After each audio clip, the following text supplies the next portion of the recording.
여러분들이 공부하는 방식은 아마 여러분들 연령 차이들도 있고 하니까 젊은 우리 대학생들부터 오래전에 대학을 졸업하신 분도 있고 해서 다들 공부하는 방식이 다를 거예요. 근데 제가 여러분에게 오늘 보내드린 것은 제가 공부하는 방식을 여러분들에게 그냥 소개해 드렸어요. 여러분들 꼭 이렇게 할 필요는 없지만 저는 원래 법률 공부를 한 사람이기 때문에 논리적으로 조금 정확하게 문장들을 정리해서 공부를 하는 패턴이 있어요. 그래서 단락을 나누고 그 중에 어떤 것이 어떤 것과 연결되어 있고 여기서 주요 토픽은 무엇인지 이런 식으로 조금 가닥을 잡아서 분류해서 보면 조금 복잡한 내용들이 선명하게 드러나는 그런 경험을 제가 쭉 했기 때문에 제가 요약한 내용을 여러분들에게 나눠드려서 여러분들 참고하고 여러분들 공부할 때 여러분 나름대로 꼭 이 방법은 아니더라도 좀 무언가 써가면서 요약을 해가면서 공부를 하면 어떻겠느냐 하는 제안을 해봅니다. 우선 제가 요약한 내용 중에 해석 부분을 조금 보시면 분석가들의 해석에 대해서 다양한 정서를 가진다. 어떤 분은 해석을 하는 것을 굉장히 두려워하기도 하고 어떤 분들은 해석을 아주 사랑하기도 해요. 그래서 해석을 많이 사용하는 분, 적게 사용하는 분, 다른 기법들을 더 사용하시는 분 다양한데 여기서 그래도 공통적인 점은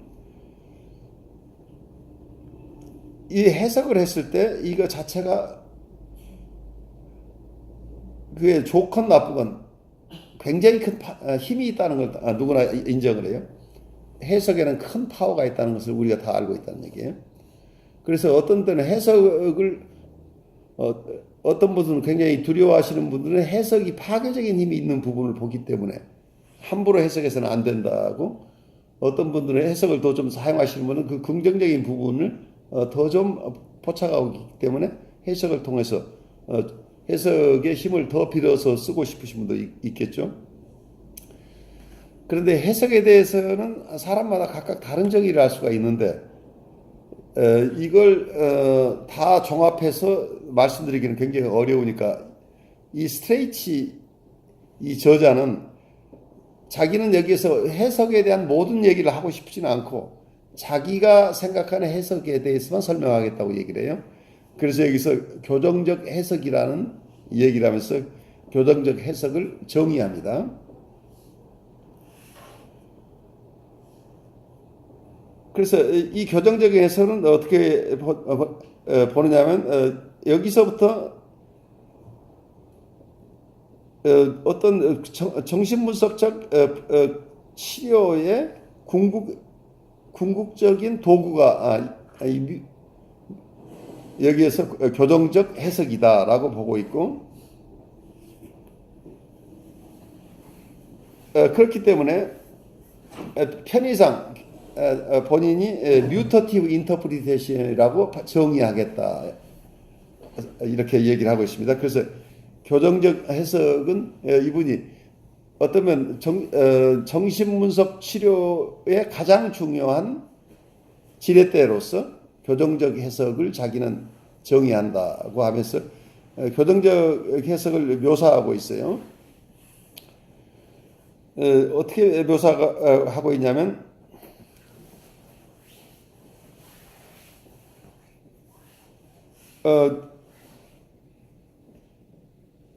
여기서 이분은 예를 하나를 들었어요. 하스타일 임펄스가 있는 경우에 우리가 러브 임펄스도 있지만 어떤 공격적인 충동이 있는 환자를 공격적인 충동에 사로잡혀 있는 환자에 대한 해석을 예를 들었어요.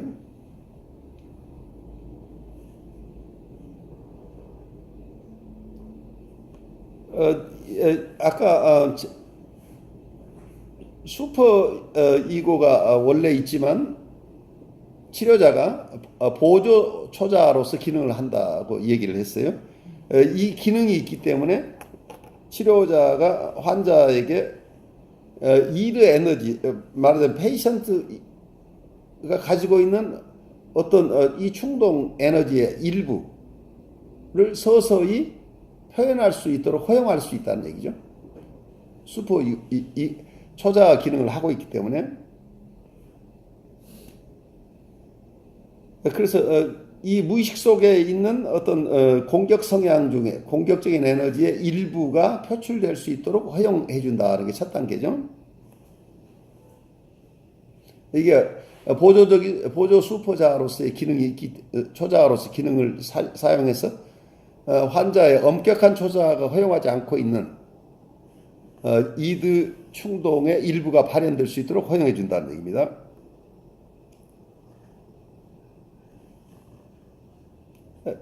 그런데 이 이드 충동은 어떤 대상을 향하게 되는데 그 대상은 치료자가 되는 거죠. 근데 여기서는 공격성의 대상이 된다는 얘기입니다.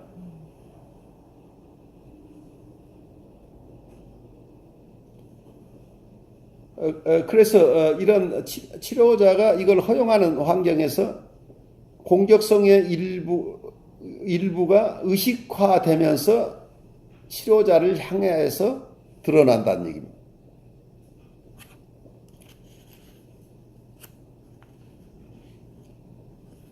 이 시점이 되면 굉장히 중요한 지점이 되는데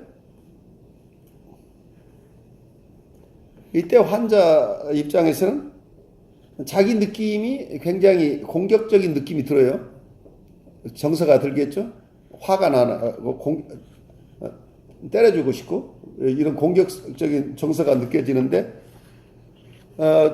환자 입장에서 자기가 지금까지 경험한 분석가는 그런 사람이 아닌데 왜 내가 이렇게 공격적인 느낌이 들까? 이런 생각이 든다고 한다면 여기서 환자 입장에서는 아케이크 판타시 오브젝트, 아주 고태적인 환상 대상과 리얼 익스터널 오브젝트, 현재의 외부 실제적인 외부 대상과가 구별될 수 있게 된다는 얘기예요.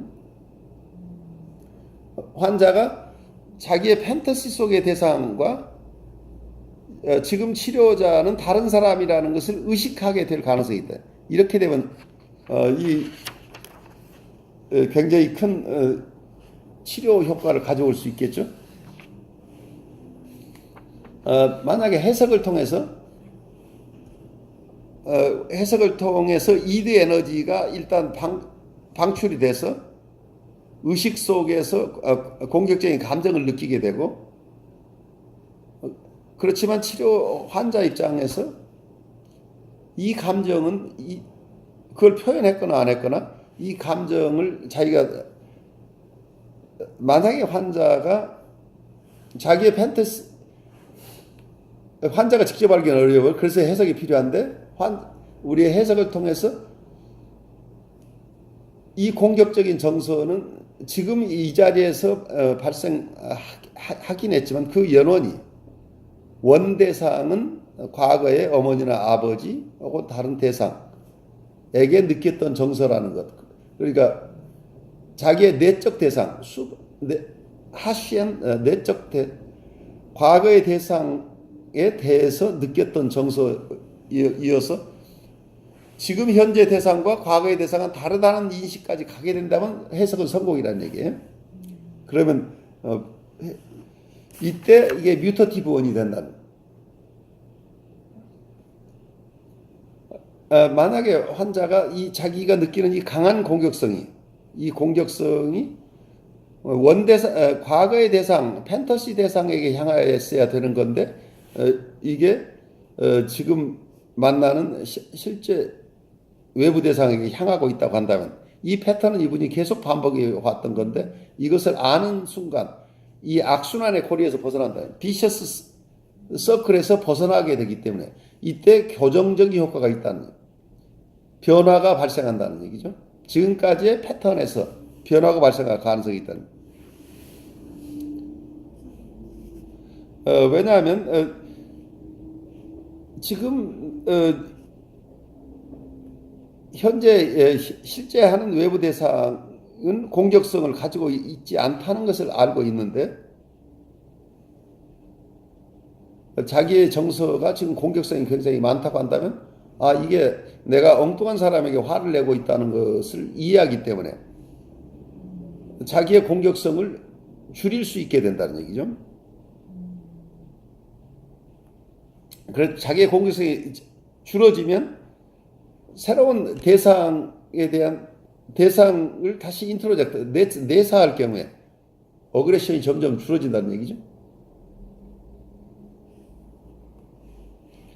그렇게 되니까 자기의 슈퍼이고가 가지고 있었던 이 아주 원시적인 공격성들이 점점 줄어든다는 얘기죠. 그래서 어떤 면에서 이 하쉬한 슈퍼이고를 완화하는 방법이 첫 번째로 이 대상이 이 환자가 자기 안에 억압하고 있는 공격성의 일부를 한꺼번에 너무 풀려나오면 굉장히 위험하기 때문에 일부를 나에게 대해서 느낄 수 있도록 허용하는 치료자의 해석, 그 해석을 통해서 이분이 우선 그런 정서를 느끼고 또 해석을 1단계, 2단계로 나중에 나눠요. 첫 번째는 여러분들이 이제 구체적인 건 나중에 재료를 보고 읽으셔야 되겠지만, 첫 단계에서는 이드 충동이 발현된 영향을 미치도록, 그래서 환자가 이드 충동을 느끼게 하는 거가 우선 첫 의식으로 가져온다는 얘기예요. 그 다음 해석의 2단계는 그 공격성이 치료자에게 향하고 있는데 이 치료자는 엉뚱한 대상이 피해자라는 것을 이해시킨다는 얘기예요. 그것은 원대상하고 관계에서 있었던 정서라는 것을 이해시킴으로써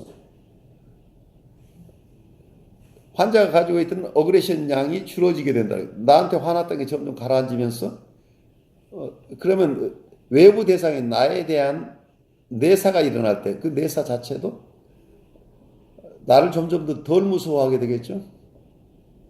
그래서 슈퍼이고 자체가 교정되는 효과가 일어나겠죠. 궁극적으로는 어떠면 옥실레리 슈퍼이고인 나를 통해서 원시적인 원래의 슈퍼이고가 점점 더 완화된다고 하는 것은 우리가 설명하는 방법을 테크니컬이 어떻게 하느냐는 좀 쉽진 않지만 궁극적으로 하쉬한 슈퍼이고를 점점 더 건강한 슈퍼이고로 바꿔나가는 과정 속에 해석의 중요성을 여기서 얘기하고 있어요. 그래서 해석의 1단계에서는 우선은 이드 충동 자체가 발현 의식으로 들어올 수 있도록 허용하고, 그런데 이거 치료자들이 왜 해석을 두려워하느냐면 이드 충동이 자기를 향하기 때문이에요. 이건 굉장히 위험하다는 얘기예요. 문제는 나중에 여러분들이 제가 요약한 마지막 부분에 교정적 치료와 분석가라는 서머리가 있어요. 분석가들이 왜 이 교정적인 해석을 하기 어렵냐면 우선 1단계에서 일어나는 일은 역동이 공격적인 역동, 여기서는 지금은 예를 들어서 공격적인 역동이지만 또 러브 트랜스퍼럴 수 있겠죠. 성애적인 역동이 드러날 수도 있는데 이 역동이 다른 데로 가는 게 아니고 치료자를 향하기 때문에 치료자가 이걸 감당하기 어렵다. 그래서 두려움이 생깁니다. 치료자가 두려워서 그 두려움 때문에 함부로 교정적 해석을 못 하는데, 교정적인 해석을 할 때 이 역동이 건드려졌지만 이걸 그대로 두면 사고 나죠. 공격성이나 성애적이거나. 근데 해석의 2단계는 정신 차리게 해주는 거죠. 근데 아까 허수아비를 놓고는 어떤 작업이 안 되기 때문에 전이가 먼저 일어나야 돼요. 전이의 활성화가 왜 필요하냐면 억압되어 있는 정서가 활성화돼야만이 우선 치료가 시작되는데, 이게 만약에 전이가 일어나지 않는다고 한다 억압 상태가 지속되기 때문에 치료의 가능성이 없어요. 그래서 어차피 억압이 풀려 나와야 되는데 그 과정 속에서 이드 충동이 치료자를 향한다예요. 그래서 치료자가 이두 충동의 화살이 되기 때문에 치료자 입장에서 자기를 보호해내고 치료를 건강하게 치료가 정상적인 궤도로 가기 위해서는 이걸 건드리는 해석만 하면 큰 사고가 난다는 얘기예요. 건드리는 것만이 아니고 그 다음에 이 충동의 연원이 어디에 있는지 이것은 리얼리스틱한 현재 리얼 익스터널 오브젝트 현재 외부 대상하고 상관없는 정서라는 것을 이 사람이 이해할 수 있도록 도와줘야 그래야 공격성이나 불안이 줄어지고 그와 함께 이분이 내사하는 대상 자체가 점점 공격성이 줄어지고 궁극적으로는 슈퍼이고의 공격성이 감소하게 된다. 이런 프로세스를 지금 설명하고 있습니다.